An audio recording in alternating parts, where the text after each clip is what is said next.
Groves, a Kemetic and Chaos Magic practitioner, founder of the KemeticTemple.uk and author with the Wolf and Hound Press.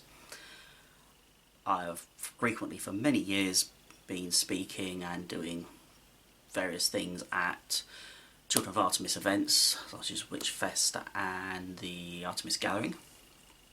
Mostly all on subjects of Kemeticism, chaos magic, astral magic, sigil magic, cyber paganism, because I'm a geek at heart.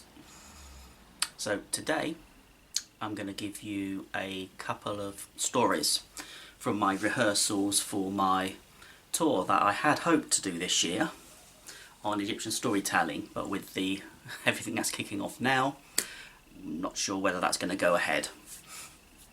So we're a couple of months before the first show, so I'm still a little bit rehearsing. Now, as I understand it, the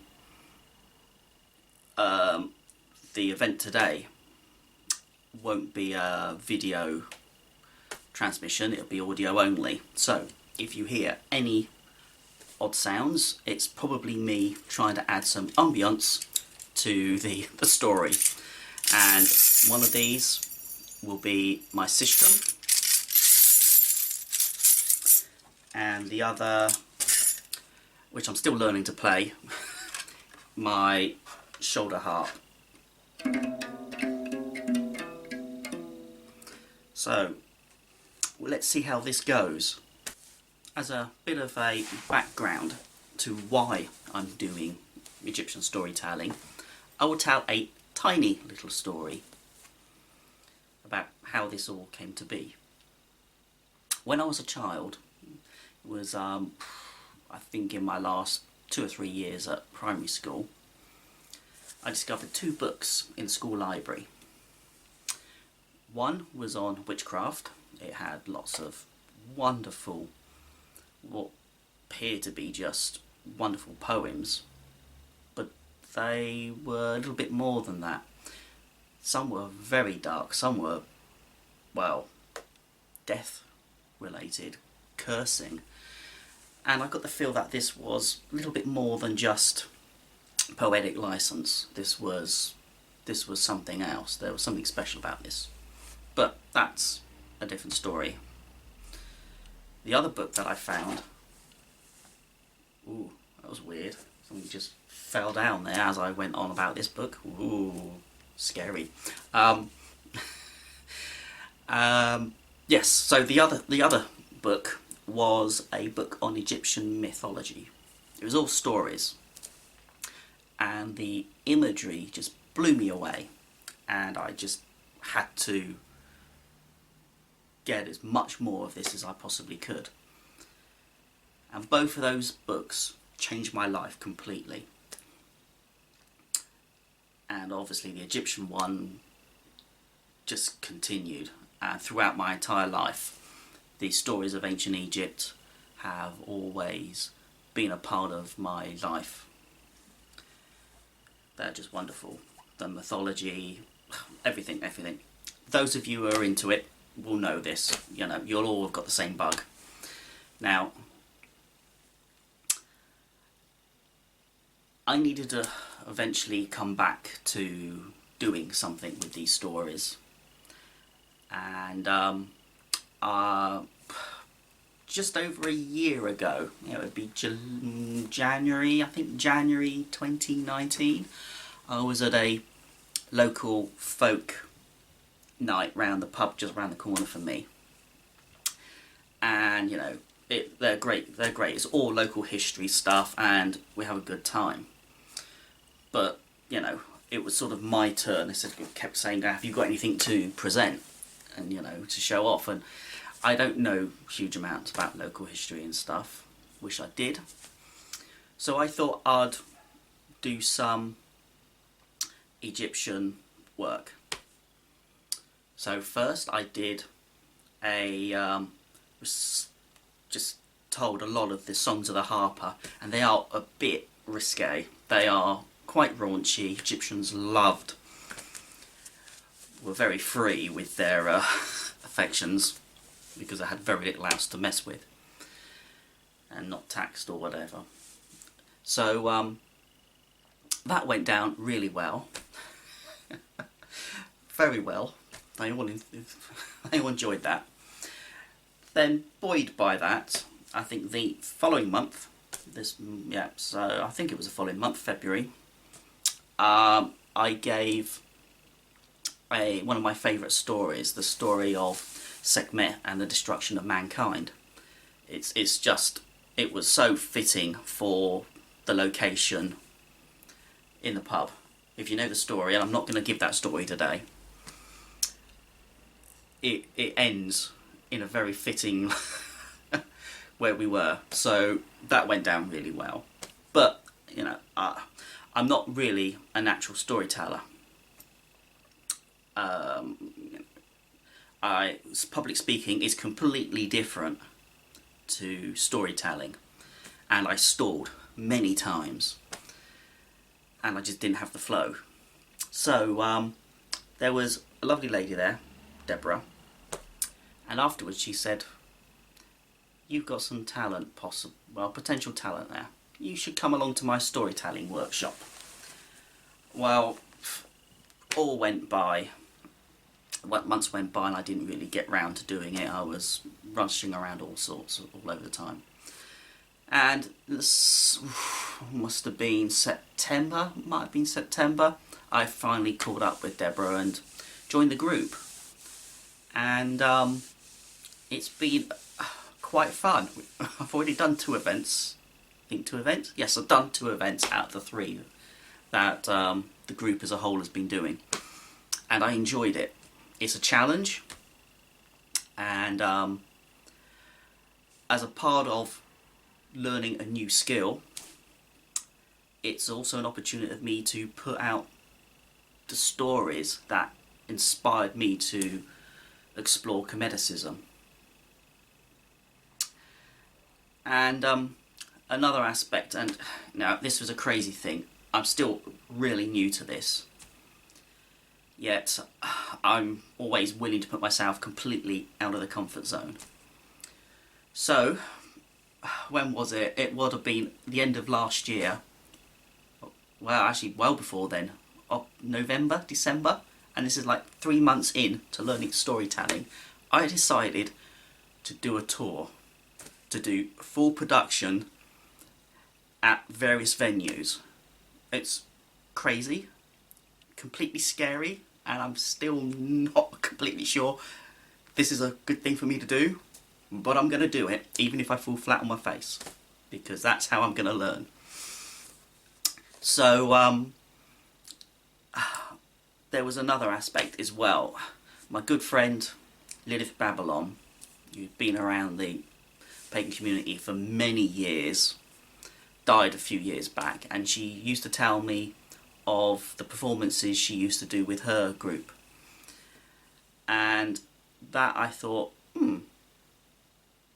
could be interesting to combine some kind of mythology with that, and I like to have a go, but then I've seen the script and it's not really my thing, so I thought storytelling might be an option. So sort of in a way this is being inspired by Lilith and my craziness to try something completely new and make a complete idiot of myself.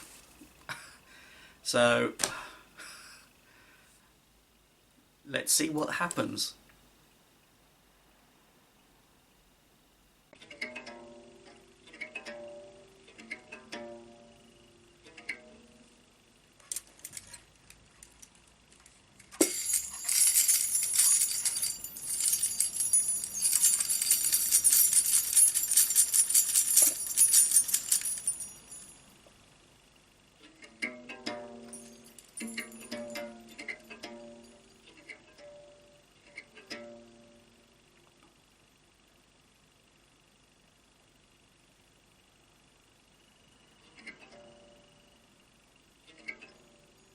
Feeling a little refreshed from his walk in the garden, Ra, sun god, creator of all, and the first mortal pharaoh of Egypt, began his return walk back to the throne room to listen to the afternoon petitioners. His thoughts today were unusually dark and deeply foreboding, and they drifted often back to his choice of residing as a mortal. While he feels it had left him content, the decades were increasingly leaving him with more aches and pains than he had expected. Was this really all worth it? His mood wasn't helped by spotting a fat flower, brown and wilting in the intense heat, which reminded him that all things must die. Not even his own breath of magic on the flower, which instantly restored the life and beauty, improved his mood. Finally, he returned and sat upon his throne. And looking around at the people there, he felt today really wasn't going to be much fun. His brooding, however, was brought back sharply by the hurried arrival of his son Thoth, the God of Wisdom. Hurriedly pushing apart the throngs of people, Thoth reaches the feet of his father. "Father, life, prosperity, health to you. I bring word of a prophecy that has been revealed to me." Ra felt uneasy at this revelation. This was something new and not under his control. With some reluctance, Ra gestured to his son to continue. Thoth stood and looked around the room. "This prophecy I have seen. If Nut, Lady of Heaven, bears a son, he will one day rule Egypt." Silence. Ra, shocked by this prophecy, the words of his son, he knew someday he would have to eventually relinquish the throne, and this would come. But he wanted this to be under his own choice, not some other choice. This was his choice on who he would give the throne to succeed him. Flustered and thrown off balance by such a declaration, his anger built. It built and built. His face of thunder, he stands, staring hard at all within the room, daring not even to look at his own son, Thoth, who he respected. His knowledge and wisdom even far outweighed his own, but this was anger. This was pride. "Listen, all. Nut will not have any children to threaten my rule. She'll have no child on any day or night of the year. I have spoken." And with that he storms out, leaving the room. Complete silence. Silence all but for some sobbing. Faces turn to see the Lady Nut curled on the floor in the arms of her husband Geb, her body shaking with tears.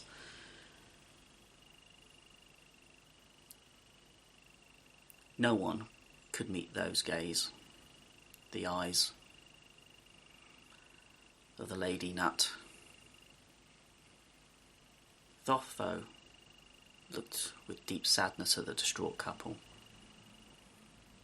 and approaching them, he knelt down and, taking their hands in his, said, "To you I shall help, for this prophecy must be fulfilled. Ra will have an heir, and it shall be yours that shalt have the throne.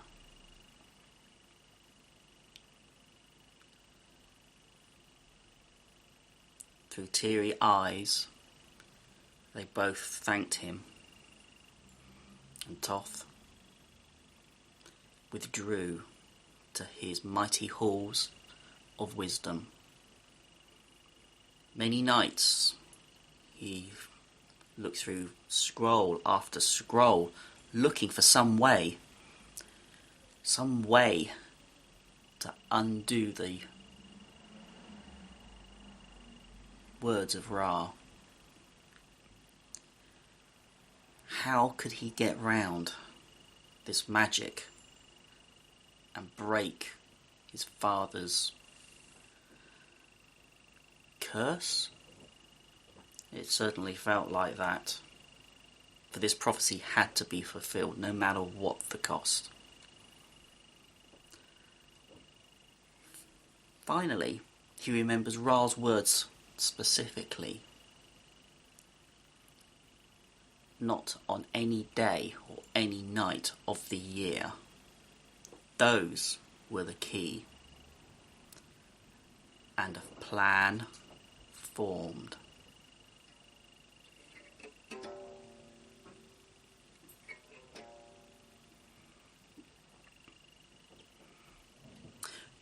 Thoth's plan, to many, might seem a little odd. It was to pay a visit to another filled with divine wisdom. Obviously not as good as and knowledgeable as Thoth, of course, because, Thoth was superb and he knew that. Everybody knew that. But he needed the magic of someone that was outside his own. And that was Khonsu, the god of the moon. He was also, conveniently, an avid gambler. And Thoth knew that to be his undoing. He visited Thoth in his dark hideaway and challenged him to a game of drafts of Senate. And obviously, Khonsu, being the gambler that he was, couldn't resist a challenge by someone of his esteemed knowledge. For what he could win himself, should he beat Thoth, would be of great importance to him. However, Khonsu was no match for Thoth. Thoth was cunning and way too good. Thoth won game after game, driving Khonsu mad. Until a point came where Khonsu thought he could win, finally. And the stakes began to grow. And grow and grow. And absolutely ludicrous what was at stake. But this was all to Thoth's game.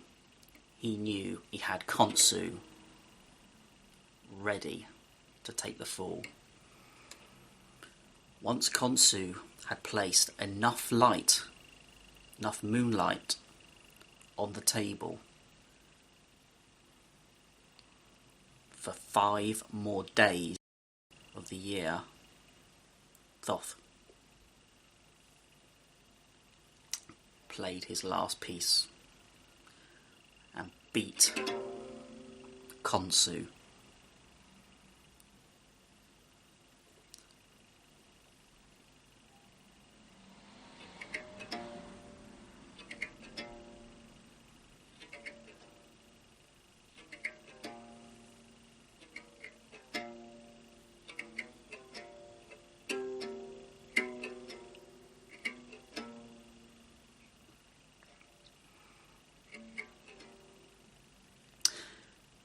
The extra 5 days of moonlight were another 5 days to add to the existing year. And of course, these 5 days were not part of any year.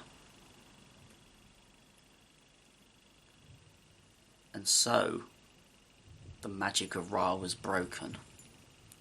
In these 5 days and 5 nights, Nut gave birth to 5 children. Osiris, her first son, on the first day. The second day, another son, Horus the Elder. On the third day, Set. And on the fourth day, a daughter, Isis. And finally, on the 5th day, another daughter, Nephthys. At the birth of Osiris on the first day, the heaven rocked, and a voice decreed, "Lord of all has come forth into the light. Osiris the king is born." Of course, Ra was furious, as he knew his magic was broken and Nut had betrayed his word.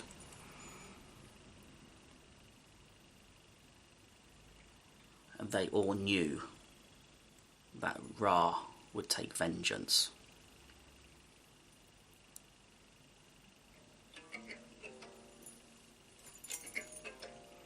Thoth begged Nut, "Let me hide Osiris from the wrath of Ra. Your other children shall be spared, for they have no claims to the throne. It is only your first son, Osiris, that Ra will hunt." But also, to give him company, let his sister Isis come into my care too. I shall hide them away, both, and teach them all that I have to prepare them, and to prepare Osiris in particular to be the next ruler of Egypt.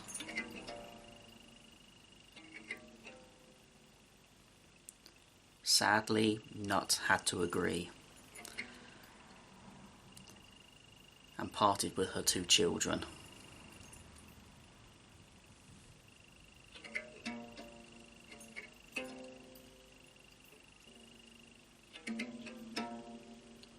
Thoth instructed Osiris and his sister in all his knowledge as he promised. Wisdom and magic soon filled their lives. And as the years progressed and they grew, both their powers were soon equal to Thoth. But this was not enough for Isis. She wanted more.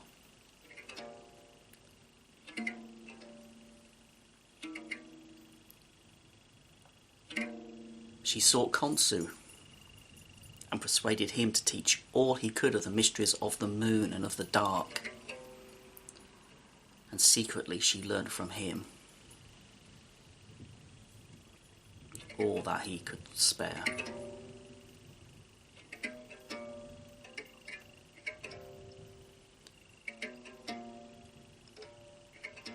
Away from Osiris and Isis, this secret hiding, the other children of Nut grew and were welcomed within Ra's court. Nephthys married Set, although unbeknown to them, Isis and Osiris also married in secret. And Ra found his love of Set. He found him great company, athletic, enthusiastic, charming, a natural leader.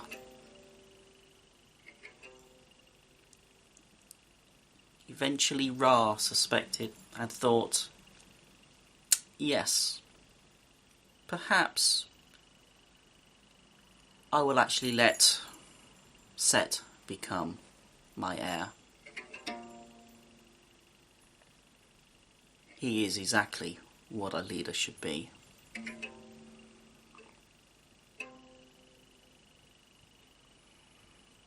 Back in the hiding, things were not all well. Isis and Osiris were impatient.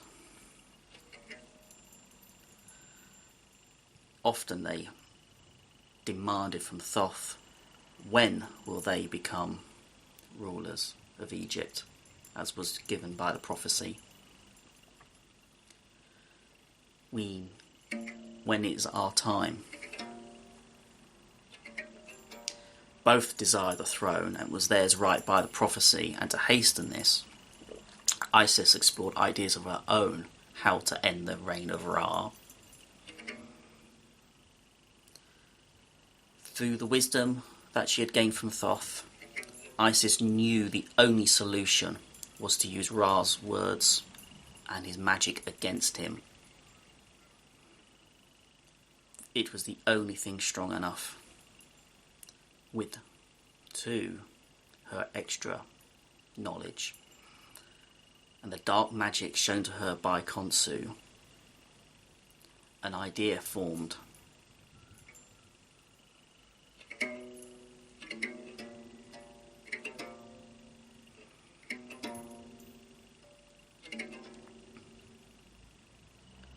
Isis knew all things were made by Ra, and without him nothing can be made. This was to be Ra's undoing. Ra was known for his walks in his garden, and so she sneaked in under the cover of darkness and hid in the tall grass by a pathway that she knew Ra would be taking. And so she hid and waited an hour through the night. At dawn, Ra took his first walk of the day, and she observed his movements, totally oblivious to Ra she was.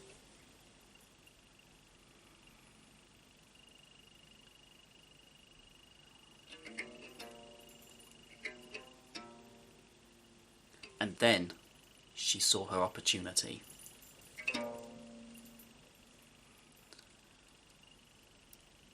He passed by where she was lying in the grass, and a drop of spittle from his mouth dropped and landed on the ground beside her.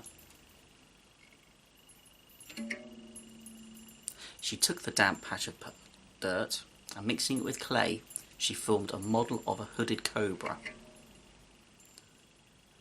And as she set it and worked the shape, she set her magic of the darkness with poison. And then left it beside the path for Ra's next visit.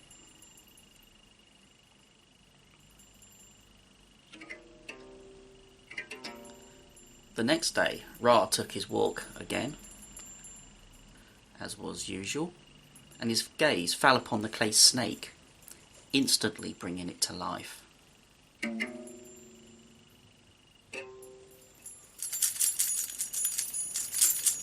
It slid, unknown by Ra, through the grass towards him.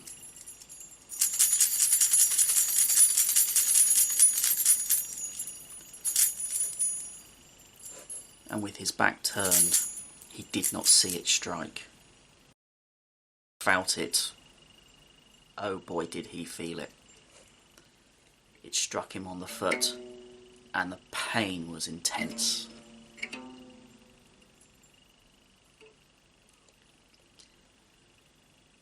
the magic and the poison that Isis had laced it coursed through his body. He cried to the sky.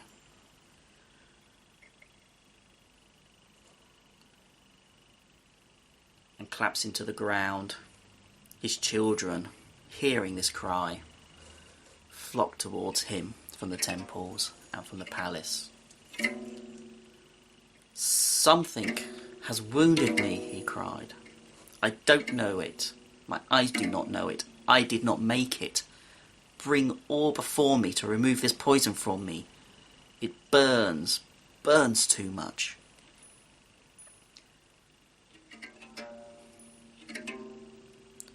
One by one, they came forward and tried their magic to withdraw the poison, but the pain grew worse each time. Thoth knew of Isis' plot because this was also a part of the prophecy, which he had kept from all.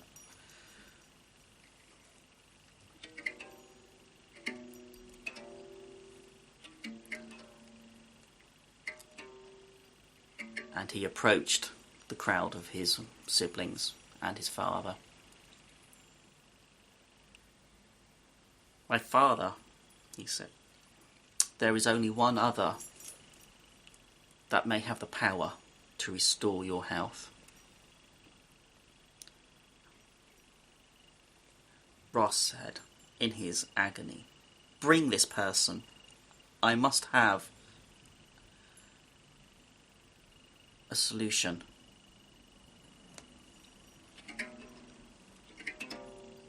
And Thoth revealed Isis. All were in awe of her, for this goddess had now been revealed. And she approached Ra and knelt down beside him.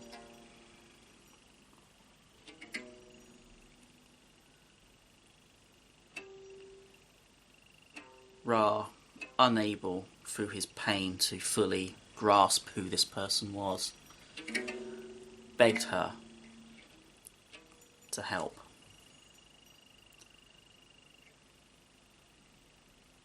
And now Isis had her chance. Ra, father of all, I am the greatest of all magic.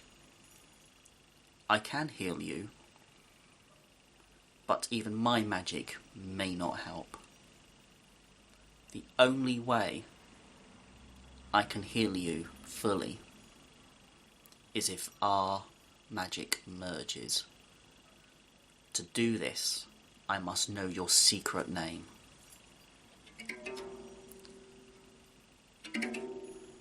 Even through his pain, Ra knew what she asked was something he would not willingly give to anyone.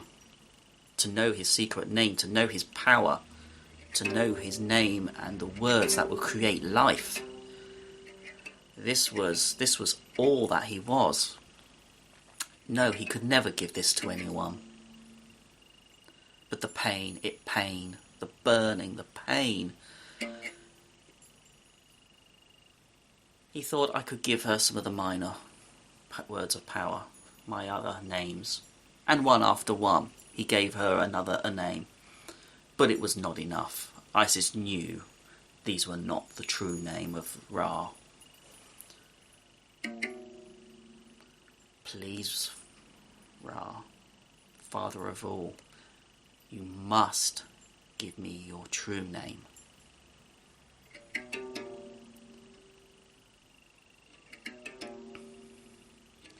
For he whose name of power is spoken in my charm shall live. I must have it. Ra was at the end. He could no longer bear this pain. And gripping her arm and leaning tightly in, he whispered to her, "Swear that none shall ever know this secret name of mine, save only you and your son Horus, the child you shall have with Osiris. And Horus shall rule Egypt when Osiris has passed to the west. You have my word. Isis had him, and she agreed to the oath, and her spirit and his joined. The magic was strong, the strongest even beyond what she could ever anticipate. She withdrew the poison from Ra's body, and he was healed. Ra was not the same after this. Weakened, he passed his throne on to Osiris, as the prophecy was foretold.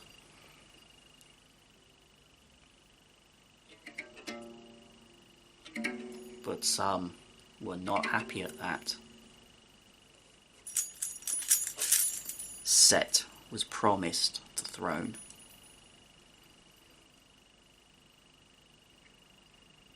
And he swore he would take vengeance upon Osiris.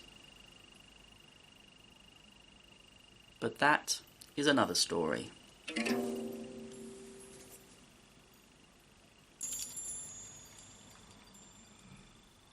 We've heard of the gods, but what of mortals? This next story is one of my favourites, the tale of the doomed prince. There was once a pharaoh who for years, him and his wife wished for a son, but unfortunately they weren't blessed. They yearned for an heir to continue the reign of their dynasty. And as the years went past, they resorted to petitioning the gods, who, hearing eventually their desperate plea, felt pity and granted them their wish. At the child's birth, the 7 Hathors, who announced the ultimate fate of a newborn, declared for all the world to hear that this special child, granted by the gods, had a fate. He would die through either a crocodile, dog, or a snake. The pharaoh, of course, was saddened by this and resolved to ensure as much as his son desired, he would still be safe from such outcomes and to defy his fate. For the crocodile, he decided to ensure his son grew far from any water source.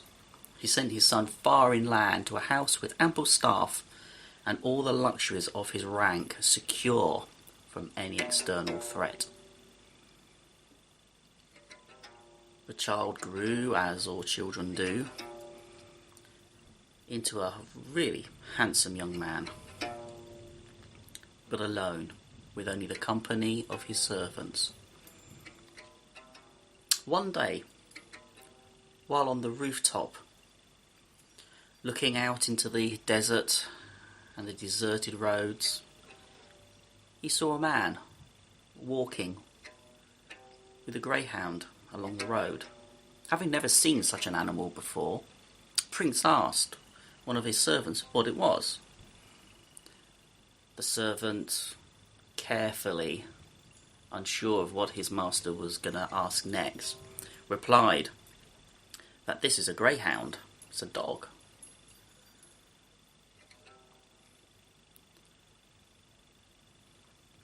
The prince saw the joy that such an animal gave to this man, that he demanded to have one himself.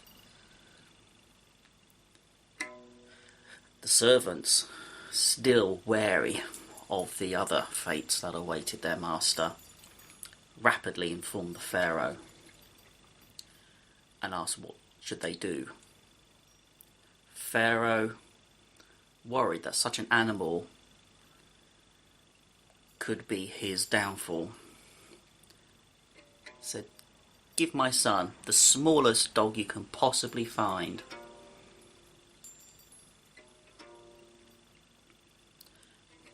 However, the servants ignore this and give their master a greyhound. Their fears become nought because the boy and the dog become inseparable, playing joyfully in the house gardens, within the walls. They play every day, and the dog is always by his master's side. Everyone grows relaxed. The years pass and the prince continues his growth and his continuing yearning to be outside. On reaching manhood and feeling constrained alone in the house, he sends word to his father if he could now, being a man, go out into the world and face his fate with the gods. Reluctantly, the king has to agree. He cannot hide forever. And so, the prince leaves his home for his childhood with a chariot and his dog, and they travel out into the distant desert to see where their fate takes them.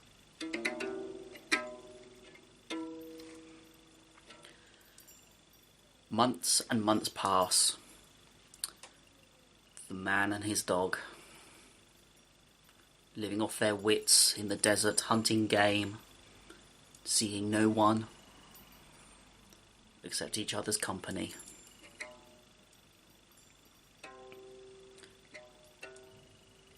Eventually, they find themselves on the edges of Egypt's border, on the western border, at the city of Narain.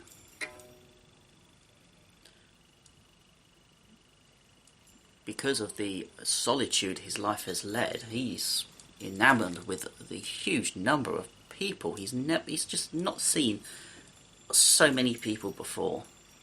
The colour, the noise, the sound, the scent.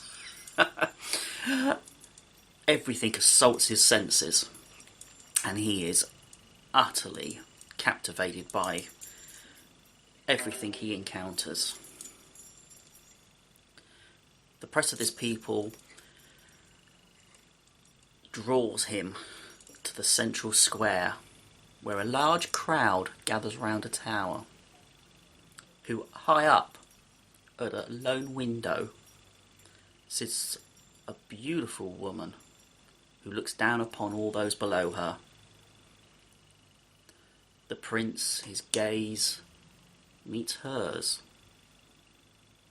and he becomes captivated by this mysterious woman.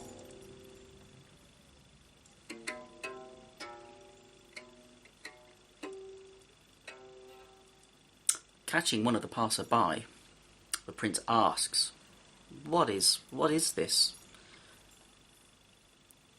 For he sees a variety of young men trying to climb up to this window, and he is utterly confused by this.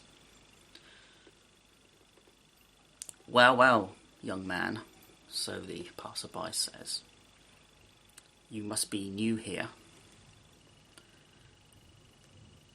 This woman here, this is the daughter of the prince of this city. It is his daughter is everything to this man, to our prince. And because of this, and the constant stream of suitors for her hand in marriage, he decided to let her stay in the tower, and should any man climb those walls to find her and to get to her, they shall marry her.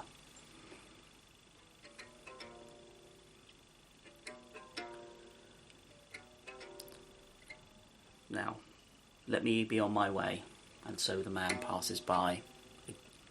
The prince stands for some time watching these young men, all athletic and in fine clothes, running and jumping at the wall, trying to find a way to this woman and to their prize.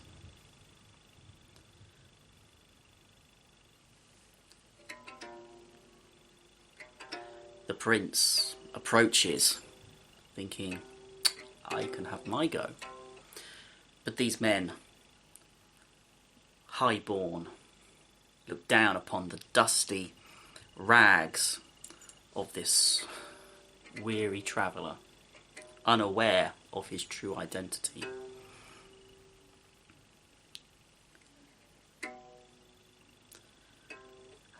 Laughing and jeering at this attempt by such a poor person, not worthy, they stand by and watch the prince take his first jump.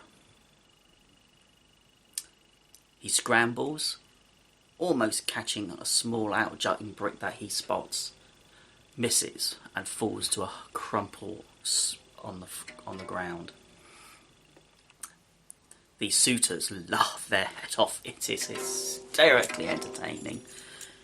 And many jeers from the crowd, who obviously find this very entertaining themselves to watch all these idiots.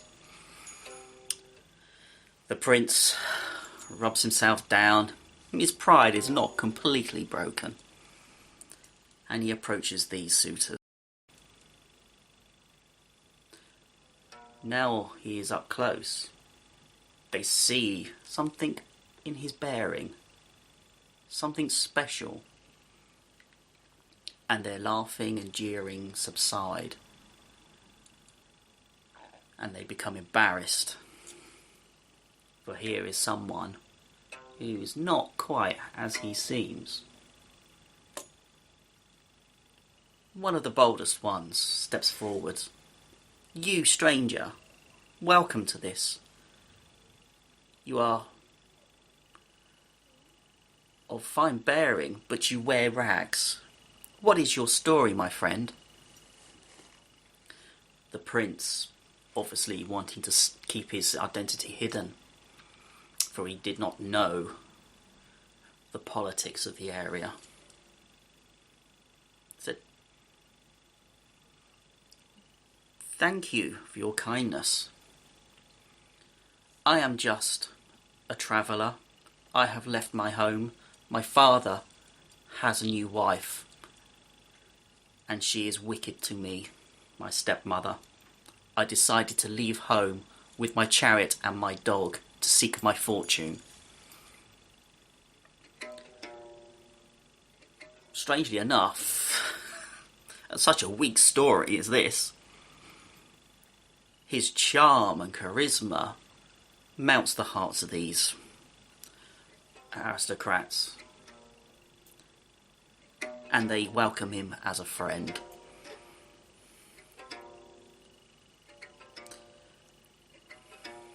And they spend the rest of the evening laughing and joking and eating and drinking.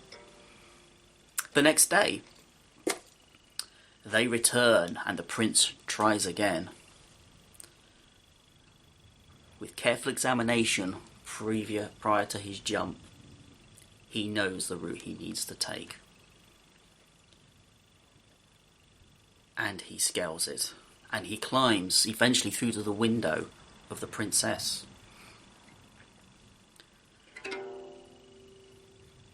The prince and princess meet, and it is love at first sight. Obviously, such news spreads quickly through the city of Narain, and it comes to the ears of the Prince of Narain. And he asks, "Who is this man who's to become my son-in-law?" The servants are quiet and tell him it is just a wandering charioteer, not a noble. The Prince of Narain is furious. How I cannot let such a lowly person marry my daughter. or I order his death as an insult to my family. The soldiers come, but the princess bars the way and says, if he is taken from me, I will throw myself from the tower and die too.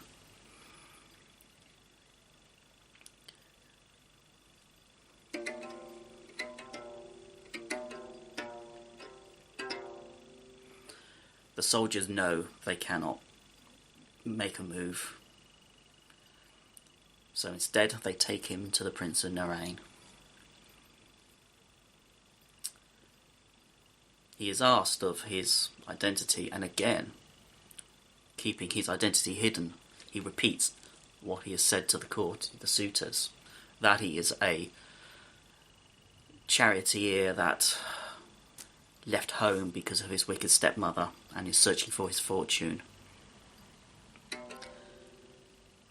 Again, his charm and bearing impresses the Prince of Narain and finds him strangely comfortable company.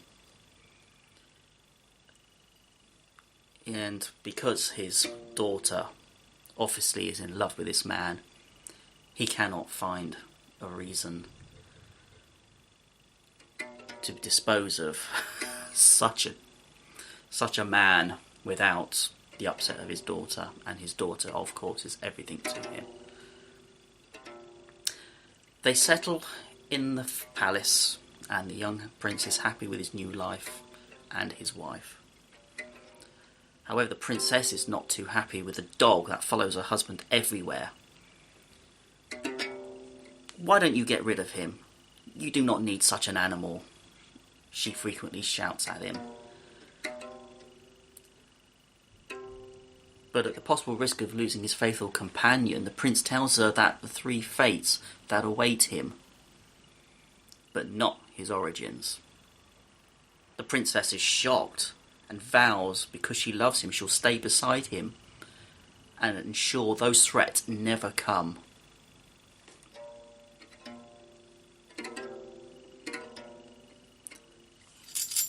It's not long before she is tested. For one night, a snake enters their apartment from a crack in the wall. It slithers to where the young prince sleeps. But luckily the princess spots it while she prepares for bed. Taking a long pin, she stabs it through the head before it can reach her husband.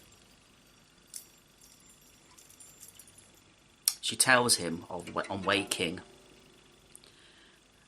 and that one of the fates has been defeated, and his love for her grows stronger.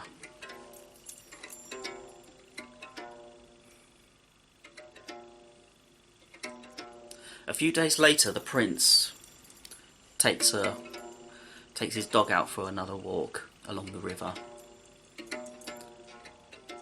oblivious to the other fates, enjoying the new freedom and their new life and the fortune that has occurred. Suddenly, a burst of birds from the reeds, and the startled dog panics and bites his master. The shock and fear that his dog would attack him further, the young prince breaks into a run along the riverbank, pursued by the dog, who, unbeknown to him, was only following him because of his love for his master. The dog was gaining, and the prince was fearful, for he still knows the two remaining fates.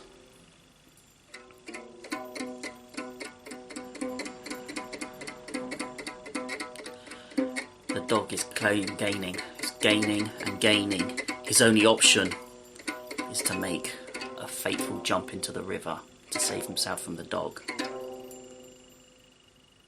And he jumps, splashes, and then he realises his mistake. A loud splash draws his attention, and a crocodile from the other bank slides smoothly down and into the water. He's now been caught between two fates of the dog and the crocodile. What to do? He did not need to think, for his dog, recognising the threat to his master, jumped into the water and swims quickly out towards him and the crocodile.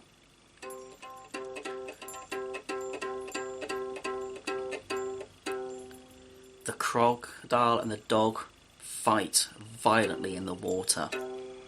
Blood fills the river, but the prince cannot make out what is happening. And then all is quiet, and two motionless forms float to the surface. Feeling overwhelmed for the concern of his dog, he reaches out and pulls the lifeless body of his childhood friend to the riverbank. He is absolutely distraught and carries the dog home. He tells his wife that all three fates have now been cheated, and that the gods are truly with him. And finally, he is able to tell her of his true identity as prince and heir to the throne of Egypt.